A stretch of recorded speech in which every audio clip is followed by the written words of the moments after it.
Welcome back to your YouTube channel VK Google. इस channel के माध्यम से आज मैं आप सभी तमाम दर्शकों को, तमाम युवाओं को एक बहुत ही इंपॉर्टेंट टॉपिक के बारे में बताने वाला हूं। बहुत ही इंपॉर्टेंट रोजगार, बहुत ही इंपॉर्टेंट डिफेंस की सेवा के बारे में आपको स्टेप बाय स्टेप तरीके से बताने वाला हूं। आज का जो टॉपिक है दोस्तों वो है एसएससी जीडी के बारे में, अर्थात स्टाफ सिलेक्शन कमीशन के द्वारा जो जीडी की वैकेंसी आती है उसमें चयन प्रक्रिया आपको कैसे करना पड़े, आप किन किन स्टेप्स से गुजरकर उसमें चयनित हो सके, आपको किन किन प्रकार की दिक्कत का सामना करना पड़ेगा, संपूर्ण जानकारी को समेटते हुए यह वीडियो आपके लिए बहुत ही महत्वपूर्ण होने वाली है। जीडी संबंधित सबसे महत्वपूर्ण बात, अधिकतर आवेदनकर्ता, अधिकतर अभ्यर्थी यह जान ही नहीं पाते हैं कि कौन सा पोस्ट को प्रीफरेंस में दे, कौन सा पोस्ट हमारे लिए आगे जाकर अच्छी होने वाली है, कौन सा खराब होने वाली है। वैसे तो कोई भी पोस्ट खराब नहीं है, लेकिन कौन सा पोस्ट आपके लिए बेहतर है, कौन सा पोस्ट नॉर्थ ईस्ट के आदमियों के लिए बेहतर है, कौन सा पोस्ट ठंडा मौसम के आदमियों के लिए बेहतर है, कौन सा पोस्ट आपको गर्मी जो आपका शरीर तप सकता है उसके लिए इंपॉर्टेंट है। तो इस प्रकार की तमाम प्रश्नों को, तमाम आपकी हृदय में उत्पन्न हो रही तमाम प्रश्नों को समेटते हुए यह वीडियो आपके लिए बहुत ही इंफॉर्मेटिव होने वाला है। तो आपसे नम्र निवेदन है कि अगर आप इस YouTube चैनल में नए हैं तो इस YouTube चैनल को सब्सक्राइब कीजिए और हाँ, अपने दोस्तों के साथ इस वीडियो को शेयर कीजिए। किसी भी प्रकार का दिक्कत हो तो आप एक कमेंट अवश्य कीजिए। तो चलिए आज का टॉपिक वेरी वेरी इंपॉर्टेंट शुरू करते हैं। सबसे पहला जो है दोस्तों इस संदर्भ में कि एसएससी जीडी आखिर है क्या। तो दोस्तों एसएससी जीडी एक एग्जाम है जिसमें जीडी में बहाली होती है, अर्थात जनरल ड्यूटीज के लिए कांस्टेबल्स की बहाली होती है, जिसका आधार जो है, जिसका आधार मौखिक लिखित एग्जाम, फिजिकल, मेरिट लिस्ट, इस प्रकार का आधार बनाकर एक एसएससी एग्जाम कंडक्ट करती है। और उस एग्जाम को में जो बहाली होती है, उसकी चयन प्रक्रिया है, उसको आज हम लोग समझने का कोशिश करेंगे। तो एसएससी जीडी में सबसे पहले सीएपीएफ ड्यूटी होती है, अर्थात सेंट्रल आर्म्ड पुलिस फोर्स, अर्थात आपको सशस्त्र बल के साथ आपको ड्यूटी करना पड़ेगा, अर्थात आपको सरकार शस्त्र देगी, उस शस्त्र के साथ आपको ऑल ओवर इंडिया में कहीं भी, किसी भी राज्य में आपको ड्यूटी दिया जा सकता है। सीएपीएफ का अर्थ ही होता है central armed police force. Next आते हैं दोस्तों कि एसएससी जीडी आखिर है क्या। तो दोस्तों सबसे पहले आप जाने कि एसएससी जीडी एक वैकेंसी है, एसएससी के द्वारा निकाली गई एक वैकेंसी है जो भारत सरकार मंत्रालय के द्वारा एसएससी को आदेशित किया जाता है। एसएससी केवल चयन प्रक्रिया करने की एक टीम है जो आपको जीडी सिलेक्शन प्रक्रिया में आपको केवल चयनित करने का यह एक संगठन है। तो एसएससी जीडी जो है वह प्रत्येक साल वैकेंसी निकलती है और बहुत मात्रा में वैकेंसी निकलती है। 50,000, 60,000, कभी कभी 1 लाख, 1,20,000, अप्रोक्सीमेटली 20-22 हजार प्लस ही वैकेंसी रहती है। तो इस चीज को आप तमाम जाने और तमाम दर्शकों से निवेदन है कि इस वीडियो को अगर आपको अच्छा लगे तो लाइक करें। आते हैं दोस्तों कि एसएससी जीडी है क्या, तो वो हो गया। आगे की वैकेंसी कैसे आता है। वैकेंसी जो है दोस्तों, आपको वैकेंसी मिलेगा www.ssc.nic.in पर, www.ssc.nic.in पर आपको वैकेंसी का पूरा नोटिफिकेशन मिल जाएगा। यह साल में एक बार निकल ही जाती है, विशेष अवस्था में इसे स्थगित भी किया जाता है, लेकिन साल में यह एग्जाम एक बार निकलती है। तो इसमें आपको ऑफिशियल वेबसाइट इसका यही है, www.ssc.nic.in। ऑफिशियल वेबसाइट में इसकी नोटिफिकेशंस रहती है। नोटिफिकेशंस में सारी डिटेल्स रहती है, कितनी सीट है, किस डिग्नेशन का, कौन सा सीआरपीएफ में, सीआईएसएफ में किस डिग्नेशन में आपके कितनी सीटें हैं, महिलाओं के लिए कितनी रिजर्व, इस प्रकार की तमाम जानकारियां आपको इसकी नोटिफिकेशन में मिल जाएंगे। के बाद आते हैं दोस्तों की सिलेक्शन प्रोसेस क्या है। तो दोस्तों सिलेक्शन प्रोसेस 3-4 चरणों से आपको गुजरना पड़ेगा। सबसे पहला जो है रिटर्न देना पड़ेगा, जो सीबीई बेस्ड है, अर्थात कंप्यूटर बेस्ड एग्जाम है, और उसमें नेगेटिव मार्किंग अब की बार से अप्लाई कर दिया गया है, इससे पहले नेगेटिव मार्किंग नहीं थी। तो कंप्यूटर बेस्ड एग्जाम होती है दोस्तों। कंप्यूटर बेस्ड एग्जाम होने के बाद आपको फिजिकल देना पड़ता है। फिजिकल में पीईटी अर्थात फिजिकल इफिशियंसी टेस्ट एवं पीएसटी दिया जाता है। पीईटी का अर्थ होता है दोस्तों दौड़, शारीरिक इम्यूनिटी का जांच, दौड़, पुशअप वगैरह वगैरह, हाई जंप, लॉन्ग जंप, जितने भी होते हैं उस प्रकार पीईटी होता है। और पीएसटी का अर्थ होता है आपकी मेंटलिटी टेस्ट, आपकी शारीरिक बनावट टेस्ट, सीना, इस प्रकार की जो पीएसटी होती है उस प्रकार आपको फिजिकल देने के बाद आपका आता है मेडिकल का दोस्तों। मेडिकल में विभिन्न प्रकार की ऐसी बीमारी होती है जो आपको भविष्य में डॉक्टरी इलाज के द्वारा संभावित रूप से उसको सही किया जा सकता है। और अगर आपको ऐसी बीमारी मिलती है वहां पे तो आपको समय दिया जाता है री मेडिकल के लिए। तो मेडिकल के बाद वैसे कैंडिडेट जो उस प्रकार की बीमारी से तनावग्रस्त है जो बाद में डॉक्टर के द्वारा ठीक हो सकती है तो उसके लिए री मेडिकल का भी प्रावधान है, री मेडिकल का भी समय दिया जाता है। के बाद दोस्तों आपकी मेरिट लिस्ट जारी होती है कि आपकी इतनी सिलेक्शन हुई। मेरिट लिस्ट के बाद डॉक्यूमेंट वेरिफिकेशन होता है और डॉक्यूमेंट वेरिफिकेशन के बाद ज्वाइनिंग लेटर आता है दोस्तों। तो स्पष्ट कहा जा सकता है कि एसएससी जीडी की जो बहाली है वह लगभग 4 चरणों में होती है। सबसे पहला written, physical, medical and document verification. इस प्रकार आपकी 4 जो स्टेप्स है, 4 स्टेप्स में आपको एसएससी जीडी में बहाली होगी। नेक्स्ट आता है दोस्तों कि इसकी सैलरी कितना है। तो सबसे पहले हम लोग जाने दोस्तों सैलरी से पहले जाने कि इसमें पोस्ट कौन कौन सा होता है। तो इसमें पोस्ट जो होता है दोस्तों BSF, CISF, CRPF, SSB, ITBP, AR मतलब असम राइफल, एनआईए, एसएसएफ, इस प्रकार की तमाम पोस्ट रहती है। पोस्ट के अकॉर्डिंग आपका सैलरी होता है दोस्तों। इसका जो पे स्केल है वो 21,700 से 69,100, 69,100 और ग्रेड पे जो है दोस्तों वो 2,000 का ग्रेड पे रहता। अब जाने दोस्तों कि इसमें कौन सी पोस्ट सबसे अच्छी है, बीएसएफ है कि सीआरपीएफ है कि सीआईएसएफ की एआर, इस प्रकार कौन सी पोस्ट है। तो सबसे पहले दोस्तों आप जब यह वैकेंसी आवेदन कर रहे होंगे, आवेदन करते समय ही आपको चयनित करने के लिए बोला जाता है कि आप जो जॉब प्रीफरेंस दे रहे हैं, जॉब आपकी प्राथमिकता कौन सी है। तो सबसे इसके बाद हम लोग आते हैं कि पोस्ट वाइज हम लोग देखें, जॉब वाइज देखें कि किनकी क्या ड्यूटी रहती है। तो ड्यूटी को समझे।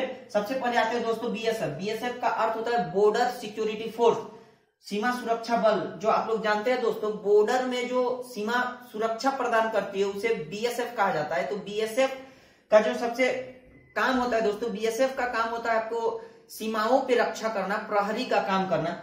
लेकिन दोस्तों इसमें सबसे ज्यादा सैलरी होता है क्योंकि इसमें सबसे ज्यादा रिस्क होता है, ड्यूटी में सबसे ज्यादा रिस्क होता है। रिस्क होने के कारण इसमें रिस्क अलाउंस दिया जाता है। जब आप विभाग में जुड़ेंगे तो आपको जानकारी मिलेगा कि इसमें रिस्क अलाउंस दिया जाता है जिसके कारण इसकी सैलरी सबसे ज्यादा हो जाती है। नेक्स्ट आता है दोस्तों सीआईएसएफ। सीआईएसएफ दोस्तों सेंट्रल इंडस्ट्रियल सिक्योरिटी फोर्स है जो industrial safety, metro, airport, harbour का अर्थात होता है बंदरगाह, कोल माइंस, इस प्रकार का जो ड्यूटी होता है इंडस्ट्रियल ड्यूटी होता है, इंडस्ट्रियल सुरक्षा प्रदान करना होता है। इंडस्ट्री को आपको सुरक्षा प्रदान करने के लिए आपकी ड्यूटी दी जाती है। ड्यूटी बहुत बढ़िया होती है दोस्तों। इसमें 8 घंटे का ड्यूटी आपको फिक्स की जाती है। दिन में आपको 8 घंटे का ड्यूटी दिया जाएगा और के बाद विशेष स्थिति में अगर आपसे ज्यादा ड्यूटी ली जाती है तो उसके नेक्स्ट डे आपको रिलैक्स भी दिया जाता है। नेक्स्ट आते हैं दोस्तों सीआरपीएफ। सीआरपीएफ जो है दोस्तों गृह मंत्रालय के तहत यह एक अर्धसैनिक बल है। गृह मंत्रालय इसको आदेश देता है, गृह मंत्रालय के आदेश पे चलने वाली यह एक अर्धसैनिक बल है। सीआरपीएफ जो है दोस्तों के साथ साथ नक्सली एवं आतंकवाद के खिलाफ भी लोहा लेने में काम आती है। अगर आपको एडवेंचर जॉब, अगर आपको एडवेंचर चाहिए तो यह बहुत ही उम्दा जॉब है दोस्तों, बहुत ही उम्दा सेवा है। तो अगर आप एडवेंचर में आपकी इच्छा हो, एडवेंचर में करने की आपकी इच्छा हो तो आप सीआरपीएफ ज्वाइन करें। नेक्स्ट कि देश की गंभीर, अगर किसी प्रकार की देश में गंभीर अवस्था उत्पन्न होती है तो उसमें भी सीआरपीएफ को ड्यूटी दी जाती है। सीआरपीएफ उसमें भी ड्यूटी में जाते हैं। नेक्स्ट आते हैं दोस्तों एसएसबी। एसएसबी जो है दोस्तों भारत, नेपाल, भूटान तीनों, भारत, नेपाल, भूटान तीनों में अंदरूनी सुरक्षा प्रदान करती है, स्मगलिंग को रोकती है एवं विशेष प्रकार से सुरक्षा प्रदान करती है। एसएसबी का यही ड्यूटी होती है दोस्तों।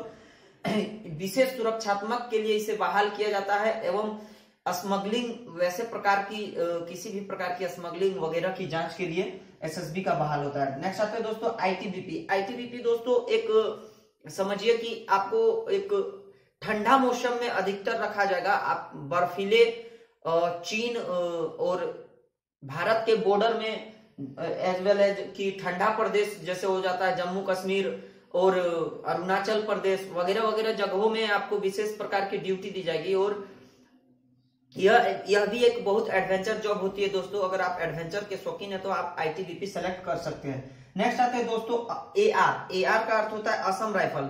दोस्तों सबसे पहले तो आप ये जाने कि असम राइफल का जो गठन हुआ था वो अंग्रेजों के जमाने का है, अंग्रेजों ने ही इसका गठन किया था। असम राइफल्स के जवान गोरखा बटालियंस की भांति होते हैं एवं बहुत ही शारीरिक रूप से सुदृढ़ एवं मानसिक रूप से मजबूत होते हैं। असम राइफल विशेष करके नॉर्थ ईस्ट एरिया के लिए होता है। नॉर्थ ईस्ट एरिया में असम राइफल्स की वैकेंसी आती है, जैसे असम हो गया, मिजोरम, त्रिपुरा, मेघालय, इस प्रकार जो आसमिक प्रदेश है, नॉर्थ ईस्ट का प्रदेश है, वही नॉर्थ ईस्ट में असम राइफल की वैकेंसी होती है और नॉर्थ ईस्ट में ही इसकी बहाली होती है।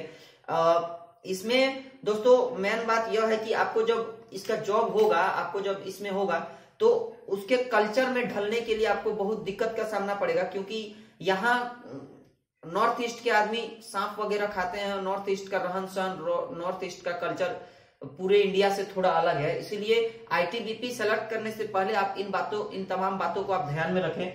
नेक्स्ट आते हैं दोस्तों NIA। SSC GD का सबसे बेस्ट मेरे अंदाज से लगता है। NIA जो है दोस्तों यह सेंट्रल लेवल पे इसका मेरिट बनता है, अर्थात आप स्टेट वाइज ये इसका मेरिट नहीं बनता है, इसका एकमात्र सेंट्रल लेवल पे मेरिट बनता है। और मेरिट के साथ साथ NIA का जो काम है दोस्तों वो है आतंकवाद के खिलाफ गतिविधियों में आपको सहयोग करना है, अंदरूनी आतंकवाद के खिलाफ आपको गतिविधियों में सहयोग करना है। NIA जो है दोस्तों इसका जो मेरिट बनता है, आप एग्जाम JSSC जो इसका मेरिट बनाती है सेंट्रल लेवल पे बनती है, इसमें स्टेट वाइज सीट नहीं होती है। नेक्स्ट आते हैं दोस्तों SSF जो है दोस्तों वह विशेष रूप से विदेशी आगंतुक, विदेशी गणमान्य की रक्षा के लिए, विदेशी गणमान्य की सुरक्षा प्रदान करने के लिए SSF का गठन किया गया है। यह भी जो है दोस्तों इसे ऑल इंडिया मेरिट बनाया जाता है, इसमें भी स्टेट वाइज इसमें सीट नहीं होती है।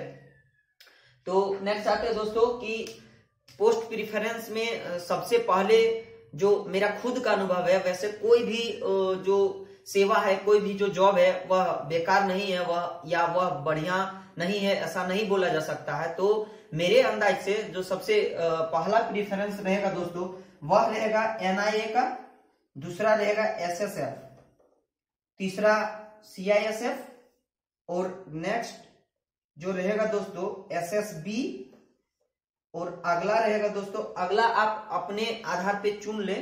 तो इस प्रकार एक नंबर में जो मेरा पहला प्रीफरेंस, मेरा खुद का अनुभव का प्रीफरेंस जो रहेगा वह रहेगा NIA, दूसरा में रहेगा SSF, तीसरा में CISF और चौथा में SSB।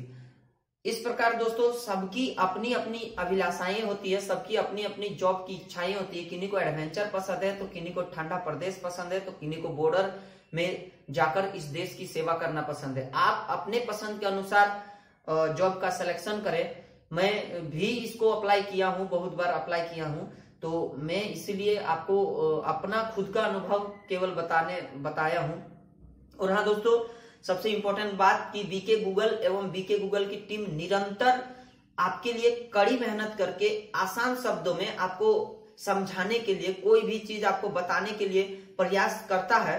तो आपसे नम्र निवेदन है कि आप इस वीडियो को यथासंभव शेयर कीजिए अपने उन तमाम दोस्तों के साथ जो डिफेंस अथवा मैट्रिक इंटर लेवल के जॉब की तैयारी करता है। मेरे इस चैनल में आपको डिफेंस अथवा मैट्रिक इंटर लेवल के तमाम नौकरियों के बारे में, तमाम वैकेंसियों के बारे में अप टू डेट जानकारी देगी।